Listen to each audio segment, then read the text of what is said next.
3 Americans and 1 permanent resident are now home on U.S. soil after being wrongfully detained in Russia.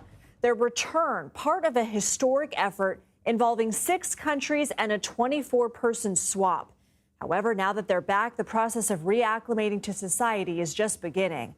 And journalist Jason Rezaian spent 544 days unjustly detained in Iran before his release in 2016, so he knows all about that.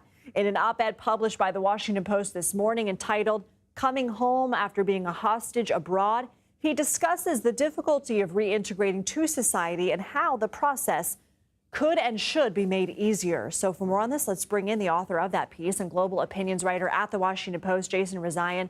Jason, it's good to see you again. Thanks for being here. I want to talk to you about what you think they might have been feeling when they boarded that first plane.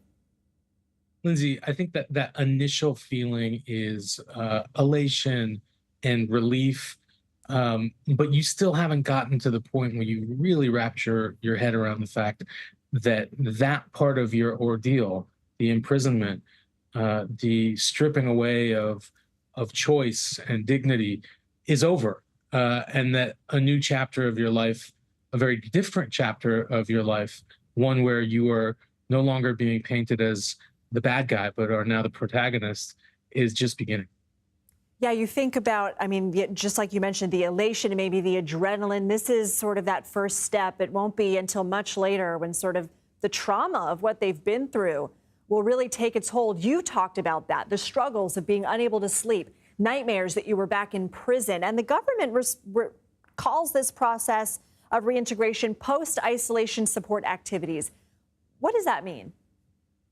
So the first couple of days of these people's free life will be at a military hospital where they will get medical checkups, first and foremost physical, to ensure that they don't have any illnesses or injuries that need immediate attention. And then sort of a psychological intake of the experience. What happened to them? It's really the first opportunity to tell your story in your own words, something that you will likely do many times over the rest of your life. So it's taking control of that narrative and trying to unpack the wounds and the baggage of what is inevitably an incredibly traumatic experience, and one that very few other people in your life are going to be able to relate to. We've only briefly touch the topic of the emotional challenges, but you also talk about the financial ones, the things that we don't even think about. And in fact, what you refer to in your op-ed as the backup of life management. For example, you had some issues with the IRS charging you thousands of dollars in penalties for not filing on time. I mean, it's mind-blowing. How did your issues get resolved? And I guess what would be your advice to the freed prisoners and to the U.S. to make it easier for them? So I want to say that it wasn't a malicious act by the IRS or the credit bureaus.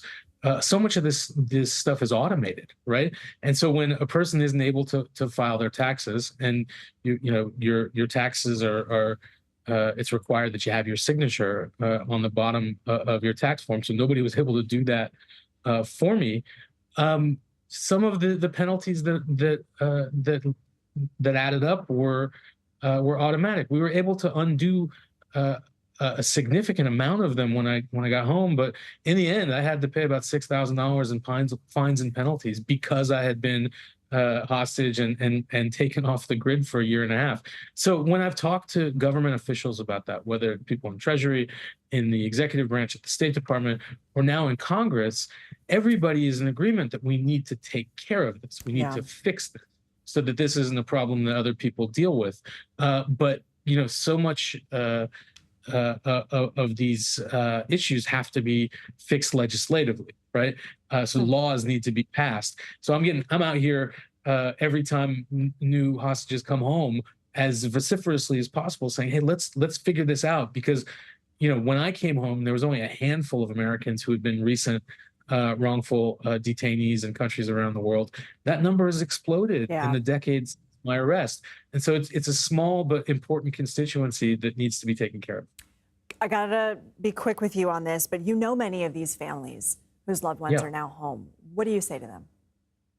Look, first of all, take your time. It's gonna, getting to know your freed relative again is going to be a process, and there's going to be changes in their psychology and their demeanor, and some of those might last. And the biggest thing that I want to tell people is that they don't owe anybody anything, and neither does their freed loved one.